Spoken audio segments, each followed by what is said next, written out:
Assalamualaikum warahmatullahi wabarakatuh. Ayah bunda sekalian, saya Ustazah Ana Rahmiati hari ini diberi amanah oleh Yayasan Ihsanul Amal untuk menjawab beberapa pertanyaan seputar perkembangan anak.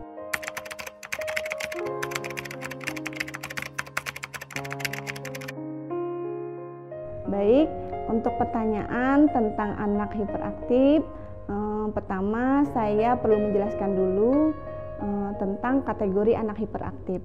Tujuannya supaya orang tua tidak buru-buru atau tidak keliru dalam menyimpulkan bahwa anaknya itu anak hiperaktif atau ternyata tidak masuk level di hiperaktif.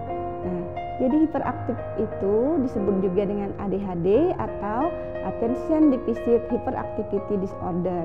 Nah, anak yang ini cenderung tidak bisa diam. Dia selalu bergerak, kemudian juga fokusnya sangat susah. Untuk memusatkan perhatian itu dia sangat memiliki kendala. Nah, kemudian anak ini juga cenderung melakukan sesuatu tanpa tujuan dan tanpa pertimbangan. Misalnya dia bergerak ke sana kemari, itu tidak ada tujuan, tapi memang cuman dia tidak bisa mengendalikan dirinya karena ini adalah masalah hambatan atau gangguan pada sistem sarafnya. Nah, kemudian dia juga cenderung merusak pada barang gitu. Misalnya mainan itu tidak difungsikan dengan baik, tapi dipukul-pukulnya atau dirusak-rusaknya begitu. Nah, kemudian biasanya anak yang seperti ini juga tidak kenal lelah. Dia selalu bergerak, tidak seperti anak yang biasanya gitu ya.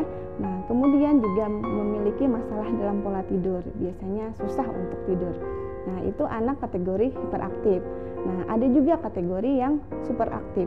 Kalau superaktif itu anaknya masih bisa fokus walaupun kadang terdistraksi juga. Nah, tapi anak ini pola tidurnya masih cukup baik. Kemudian anaknya pun memiliki rasa lelah.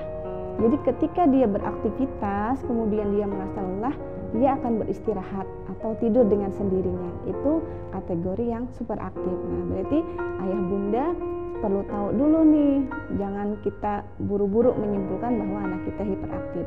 Untuk idealnya memang harus ada diagnosa oleh tenaga ahli, yaitu oleh dokter tumbuh kembang atau psikolog.